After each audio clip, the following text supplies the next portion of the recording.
Well, everybody, what is going on, everybody? The MLB playoffs are officially underway, but this weekend was an absolute banger weekend in the world of sports. We had the MLB regular season coming to a close. We obviously had the Ryder Cup, which we'll talk about here in a second. We also had a massive college football slate. So this weekend was fun, but the Ryder Cup, Team USA did lose to, of course, Europe in the final day. A heck of a comeback, comes up short for the U.S. men's national team, golf, I guess you would say. But hey, it is what it is. We go to Europe in a couple of years, so I'm very interested to see how the roster is going to change from there. But with that being said, you already know what to do. Welcome to our Big 12 Week Number 6 predictions. We're going to talk about the games, break them down, give our predictions for each game.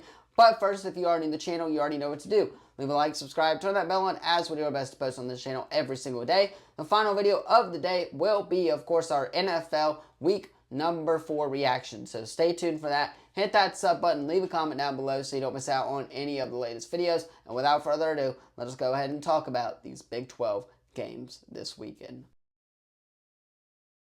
So kicking us off on Friday night this week, we have a banger, West Virginia versus BYU. And I don't know why I have this feeling, but West Virginia could walk into BYU and pull off the upset. I'm not going to pick them to. BYU did move up a couple of spots in the AP poll, down from 25, but they're 4-0 on the year. The quarterback has been balling out. I know West Virginia's quarterback has looked really good when it comes to passing-wise, but I think BYU's defense is so much better than all the other defenses that West Virginia played. And I think that alone is going to get BYU another win. And they will be a sneaky team to watch in this Big 12 conference. They will start out 2-0 and 5-0 on the year. Now, moving on to the 11 a.m. slate. There's only 6 or 7 games on this weekend from the Big 12, but it is a good one. We have Iowa State versus Cincinnati. Cincinnati is 3-1 after that Nebraska loss. They've come out hot recently, winning the last couple of games.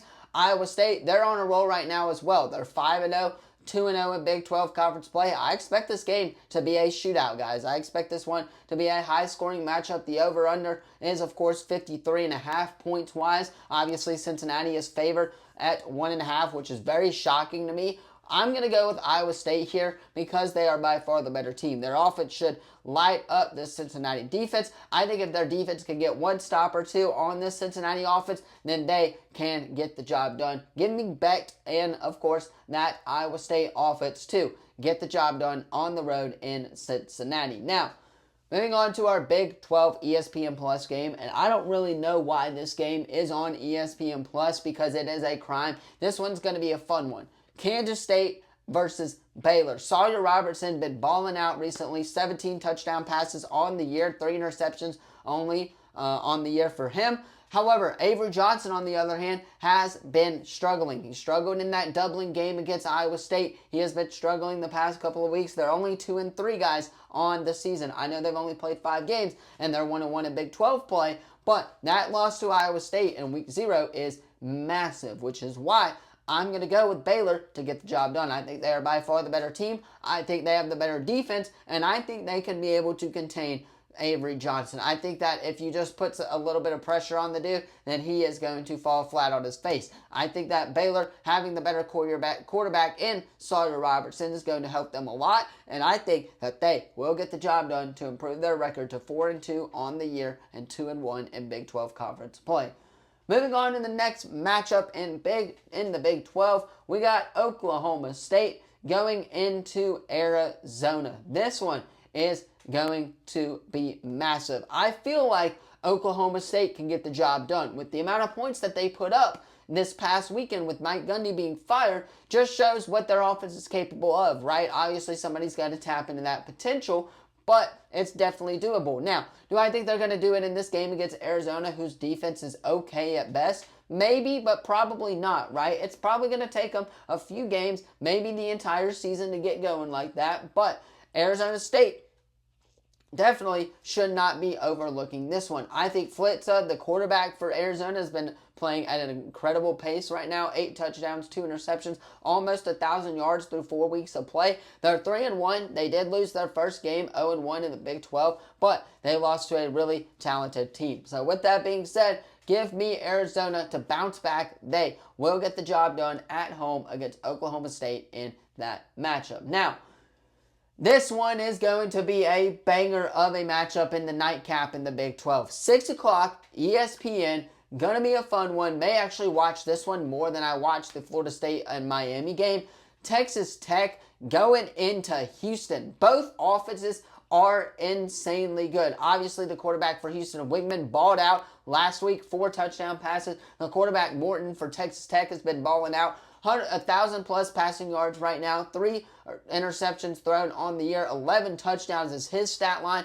However, this is going to come down to who can get the stop on defense to save this game. I expect this one to be a shootout. I really do. Just because, again, it's the Big 12. The Big 12 sometimes has defense, sometimes it doesn't. I think whoever gets the stop on defense is going to get the job done. And I think Texas Tech, with how much money they're bringing in right now and how many good players they're bringing in, is going to get the job done. This is where Houston's run ends, but I expect this one to be very, very close, and Texas Tech will have their way with Houston in the fourth quarter. But Houston's not going to go away very easy. This game is going to be about navigating through it. However, I think Texas Tech has the better team and has the better defense, which is why I'm going to go with the Red Raiders to get the job done on the road in Houston. Now, let us go ahead and talk about another really interesting matchup here in the Big 12 nightcap game.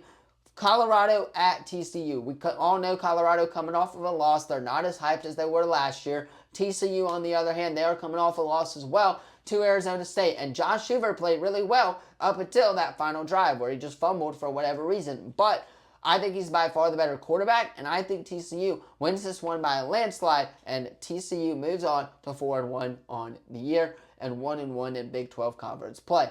And then the nightcap game, of course, the later game, I guess you would say. 2 games starting off at 6:30 is going to end this slate for the Big 12 since BYU does play on Friday night. We got Kansas going into UCF. This should be a very fun one. Jalon Daniels should be able to light up that UCF defense, though. UCF's defense is insanely bad this year. That is for sure. They're 3-1 on the year, 0-1 in Big 12 conference play. I think Kansas is going to be able to get the job done on the road behind Jalon Daniels at the quarterback position. But you guys, let me know your thoughts on this video in the comments down below. Don't forget to like, subscribe, turn that bell on, as we do our best to post on this channel every single day. Of course, NFL reaction video will be coming up later, so stay tuned for that. Hit that sub button, leave a comment down below so you don't miss out on any of the latest videos. Thank you all so much for watching this one. I'll see you guys in the next one. Peace.